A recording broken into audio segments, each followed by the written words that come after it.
lamentation, Jérémie est en train de dire, qui dira une chose arrive sans que l'Éternel l'ordonne.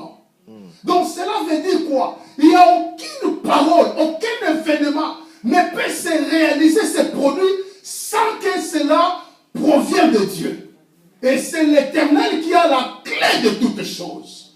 Alors les hommes doivent désirer cette parole prophétique. Lorsque tu vas comprendre ce message, tu ne tarderas pas que quelqu'un prophétise sur toi. Tu vas prophétiser sur toi-même. Est-ce que je parle à quelqu'un ici? Tu vas désirer toi-même, lorsque tu te réveilles, tu commences à prophétiser sur ta vie. Ce que tu veux, ce que tu vas devenir, c'est ça la pensée de Dieu. Mais je suis en train d'aller lentement et sûrement. Lisons dans le livre des Psaumes, chapitre 33, verset 4, verset 6 et verset 9.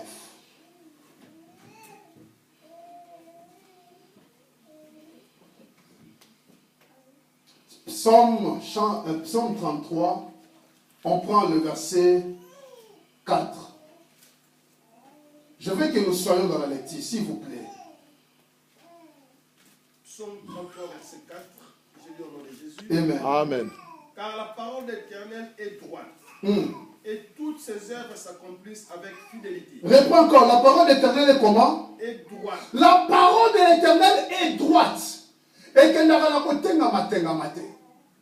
En d'autres termes, la parole de l'Éternel est juste. En d'autres termes, la parole de l'Éternel ne peut être contestée à une chose. Est-ce qu'il y a des chrétiens vivants ici? Amen. Réponds encore ces lectures, s'il vous plaît. Car la parole de l'Éternel est droite. La parole de l'Éternel est droite. Et toutes ses œuvres s'accomplissent avec fidélité. Toutes ses œuvres accomplissent avec fidélité. Dieu ordonne et la chose arrive. Il appelle à l'existence ce qui n'existe pas. Tout s'accomplir avec fidélité. Il n'y a aucune création ne peut lui résister. Parce que toute création écoute la parole et obéit à la parole de Dieu. Parce que la parole de Dieu est droite. Prenons verset 6. Les cieux ont été faits par la parole de l'Éternel. My God. Les cieux ont été faits par la parole de l'Éternel. Je suis en train de parler de la parole prophétique. Quant à nous, nous allons l'appeler parole prophétique. Mais quant à Dieu, c'est une parole créatrice. Parce que c'est cette parole qui a fait l'homme, qui a donné le sens de la vie de l'homme. Reprends encore verset 6. Les cieux ont été faits par la parole de l'Éternel. Et toute leur armée par le souffle de sa bouche. Par le souffle de sa bouche. On prend le verset 9. Car il dit, et la chose arrive. My God. Il ordonne et il existe. My God. Et le Seigneur s'étonne lorsque ses enfants se limitent quelque part, alors que vous avez le Tout-Puissant en vous. El Shaddai, il a dit à Moïse, moi-même je marcherai avec vous. Donc là où vous êtes limité, c'est par là que moi, El Shaddai, je commence. Et lorsque Dieu commence, tout lui obéit, tout lui est soumis, parce que le Créateur s'est levé. Mais bien aimé dans le Seigneur, tu vas comprendre ces choses et tu vas enlever le limite dans ta vie. Parce qu'en toi, il y a la parole créatrice ou la parole, ce que nous appelons la parole prophétique. Or, la prophétie ramène la vie.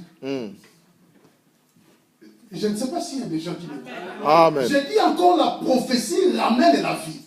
Donc là où il y a la mort, lorsqu'il y a une parole prophétique est libérée, demande à l'apôtre Pierre, lorsque devant Tabitha était morte, Pierre a libéré une parole prophétique et Tabitha revient à la vie.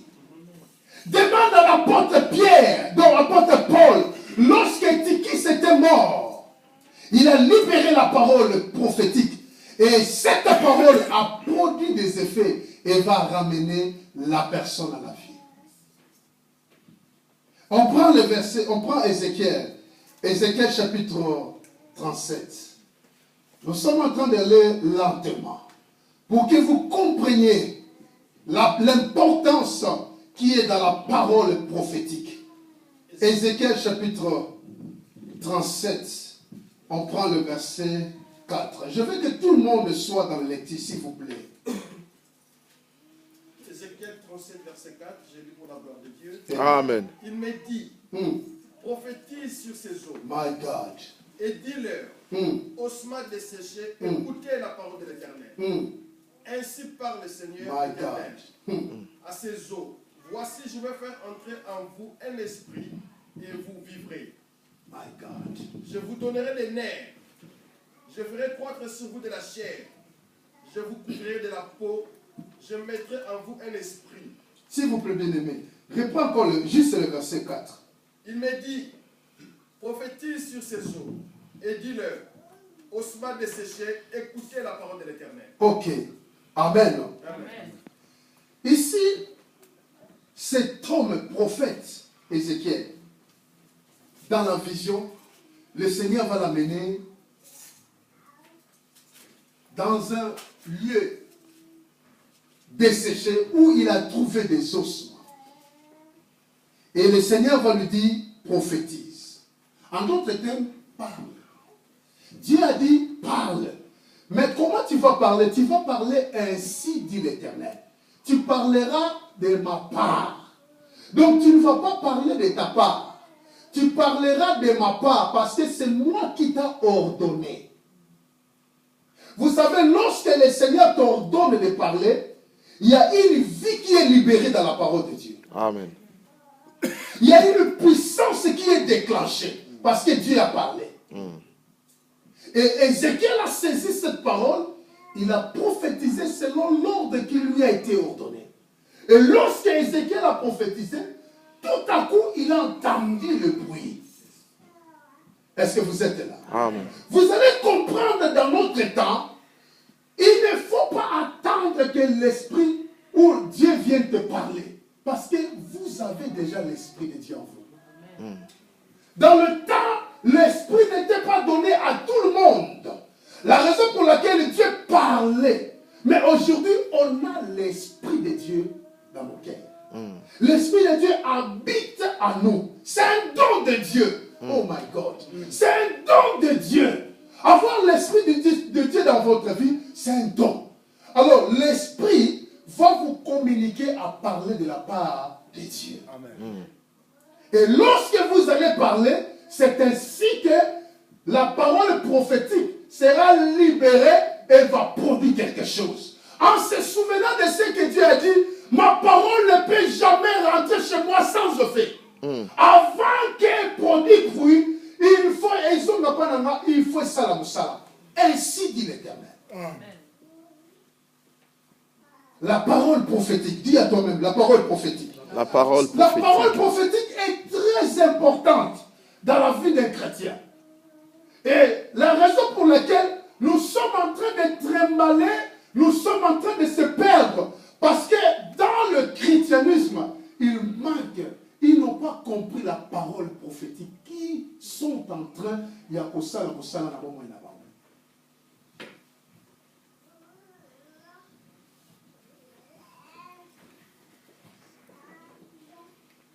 le verset 5, Ézéchiel 37. Verset 5. Ainsi parle le Seigneur, l'Éternel à ses eaux. Voici, je vais faire entrer à vous un esprit et vous vivrez. Verset 7. J'ai prophétisé selon l'ordre que l'Éternel, que j'avais reçu. Et comme j'ai prophétisé, il y eut un bruit. Et voici, il se fit un mouvement. Et les eaux s'approchèrent les uns des autres. Ézéchiel a dit, j'ai prophétisé selon l'ordre qui m'a été donné. Il a prophétisé, en d'autres termes, il a déclaré ce que c'est non. Il a seulement, tout simplement suivi. Il a parlé ce qui lui a été communiqué.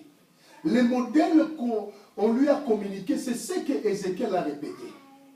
Vous, ossements desséchés, écoutez la parole du Seigneur. C'est ce que Ézéchiel a dit. Il a parlé tout simplement selon l'ordre qui lui a été donné. Et aujourd'hui, quand il y a des choses qui s'élèvent contre toi, vous devez vous souvenir que la Bible déclare, Dieu a souverainement élevé et lui a donné le nom qui est décidé de tout nom. Afin qu'au nom de Jésus, tous genoux fléchissent dans le ciel, sur la terre et sous la terre, et toute langue confesse que Jésus-Christ est le Seigneur. Alors, tout est soumis à Christ et tout lui obéit. Et lorsque vous parlez de la part du Seigneur, c'est ça la parole prophétique. Et la chose s'accomplira. Pourquoi? Parce que tu parles de la part du Seigneur. Amen. Tu ne parles pas de toi-même, mais tu parles de la part du Seigneur. Voilà pourquoi quand il y a la maladie vous attaque, il faut parler. Il faut parler parce que la Bible dit, c'est par ce maîtrise que tu es guéri. Alors lorsque tu parleras selon le modèle, selon la parole selon l'ordre qui t'ont été ordonné, c'est par là que la maladie quittera ton corps. Est-ce que tout le monde va comprendre? Amen.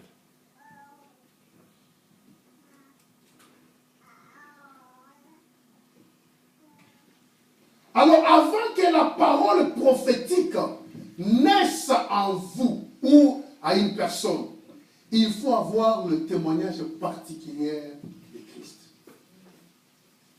Tu ne peux jamais libérer une parole prophétique si tu n'as pas le témoignage particulier de Christ.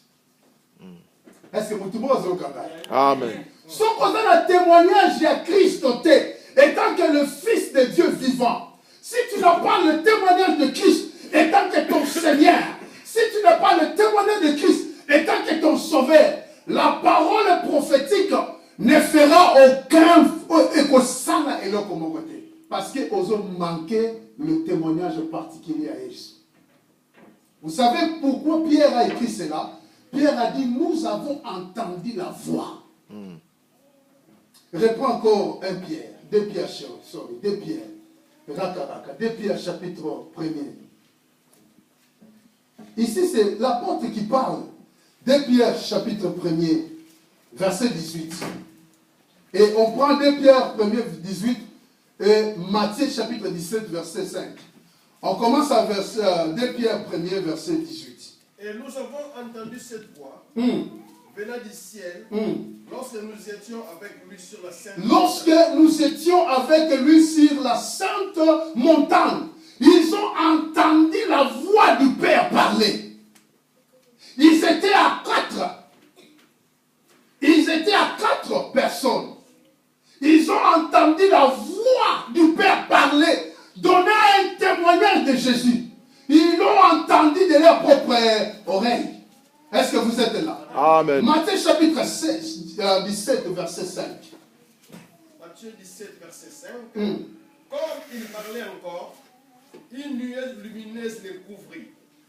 Et voici une voix se fit entendre de la nuée ces paroles. Celui-ci est mon fils bien-aimé, en qui j'ai mis toute mon affection. Écoutez-les. Ok. Donc, Pierre a eu le témoignage particulier de Jésus.